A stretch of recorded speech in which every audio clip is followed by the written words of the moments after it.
Hello, you're most welcome to the news on Heritage Television, United Kingdom. I am Adewole Dosumu. This is produced and edited by Oladiji Ibrahim Dahoud. The highlights. Joint Admission and Matriculation Board JAM says no going back on UTME biometrics. APC UK donates to campaign. Egyptian photojournalists released after 5 years in jail. Liverpool denied top spot by Everton. And former world heavyweight champion Frank Bruno treated in hospital for pneumonia. Helicopter crash kills 4 Americans, Kenyan pilots. Details shortly.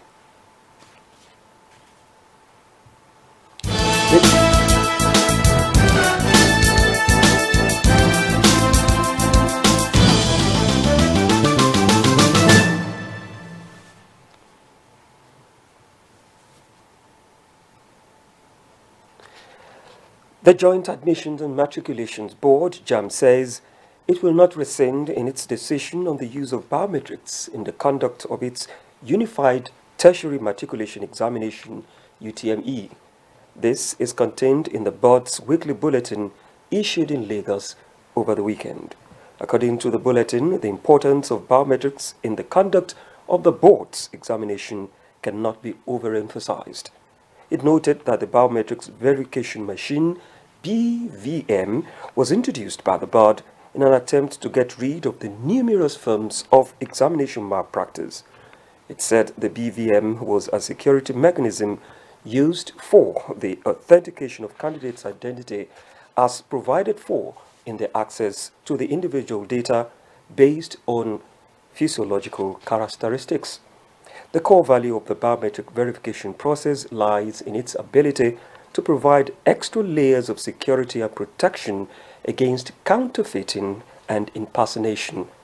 The increasing threat of identity fraud during the board's UTME before the advent of the BVM necessitated its introduction for capturing biometrics of candidates to counter fraud. The candidates' 10 fingers are captured during registration and are used as clearance to admit them into the examination hall.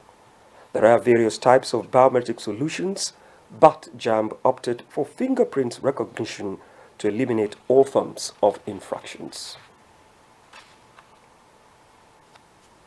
The members of the All Progressive Congress APC, United Kingdom, UK, have donated items worth millions of naira to support the governorship aspiration of Mr. Babajide Sanwo-Olu. Lagos State Chairman of All Progressives Congress APC, Babatunde Balogun, received the items, which include wheelchairs, notepads, exercise books, and other educational materials from the Tayo Shodende-led group in his Ahmed Road office, Ikeja, Lagos, Nigeria, at the weekend. Shodende said, APC in the UK has always been playing a vital role in its election. Or rather, APC in the United Kingdom has always been playing a vital role in every election held in the state. We were there during the last election, and we were warmly received by the former chairman of APC in Lagos, Chief Henry Ajomale. We have brought wheelchairs to enable the physically challenged members of the party move around. We also brought exercise books for the children for their education, notepads, and handkerchiefs. We're using this medium to congratulate you on your brilliant performance within a short period of time of being in the office, Shodende said. The team described APC's stalwart, Alhaji Bola Ahmed Tinubu, as a pillar of support.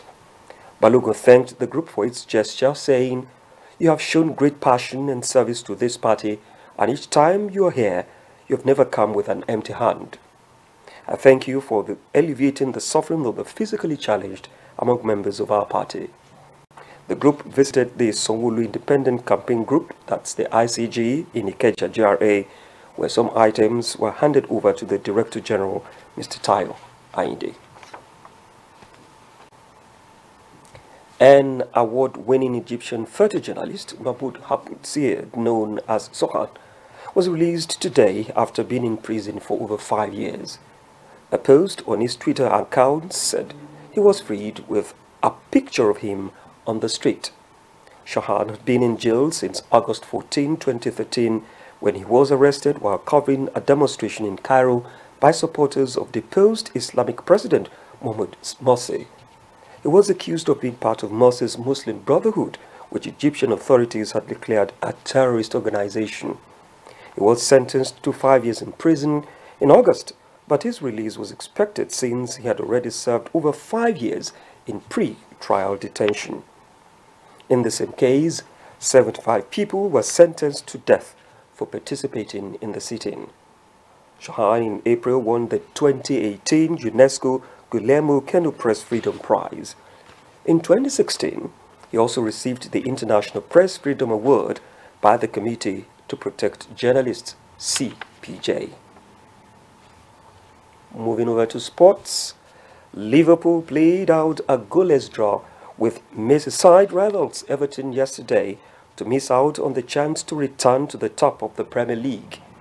The Reds required victory to move back above Manchester City following the Citizens' 1-0 win over Bournemouth yesterday, but they fired another blank, their third stalemate in 4 matches in all competitions, 2 of those coming in their fluttering top-flight run-in. Mohamed Salah wasted the best chance of the contest in the first half, being denied by Jordan Pickford when through a goal, meaning that Liverpool's title hopes are no longer in their hands. Liverpool enjoyed the better of the rare first half opportunities, with Salah testing Pickford with a curler from the edge of the box before wasting his glorious opportunity just before the half-hour mark. The Egyptian forward was split through on goal by a long pass from Fabinho, but he was unable to open up his body, and Pickford struck out a strong hand to keep the ball out. Still talking sports, former world heavyweight champion Frank Bruno has been treated in hospital for pneumonia. Bruno's agent, Dave Davies, revealed the news on the 57-year-old Londoner's Twitter account.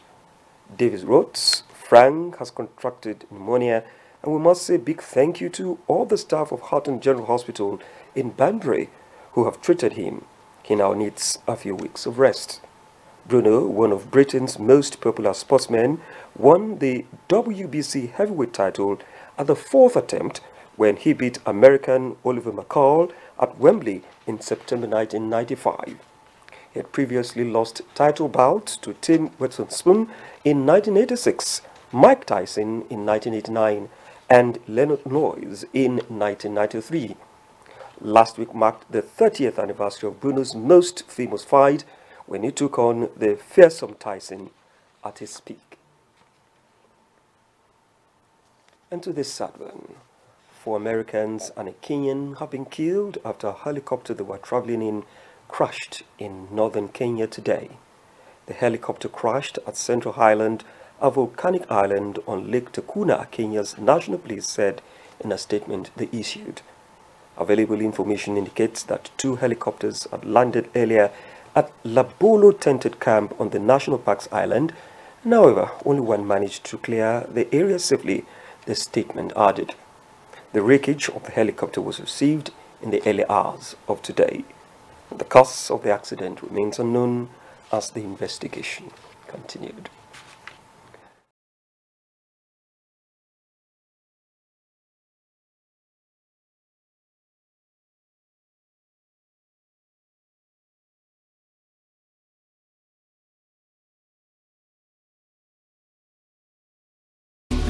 My daughter-in-law. So how are you planning for my son's birthday? I have to cook for her. Do you people have ogirisi there? No. It's okay. Okay, let me call you back. Mama Chiji, okay. Hi, so wait a market. Please pack some ogirisi. I am going to visit my son. My daughter-in-law. It's arranged. But you must use original red oil to prepare the soup. What? I'll call you back. Mama Chijo, please include Isio Morocco. My daughter-in-law. Everything is now set. But don't forget that gold wristwatch I saw the last time I visited. Now you can talk until you tire for just 11 kobo a second. Call all networks in Nigeria and 30 international destinations, including US, UK, China, Canada, and India for just 11 kobo per second. Dial star 211 hash to activate. That silk boo-boo. The largest data network, Glow, grandmasters of data. Heritage Television. Promoting African culture and heritage at its best. From talk shows that concern you to both local and international news that relates to you. From grassroots football to African children's programs. Heritage Television. We cover your social and special events like weddings, birthdays, church anniversaries and so on, and broadcast them live on our apps and online. Heritage Television, broadcasting everything about culture and heritage. Heritage Television. We've got it covered. Do download our apps on both Android, iOS, and Windows mobile platform. Heritage Television, your very own TV station.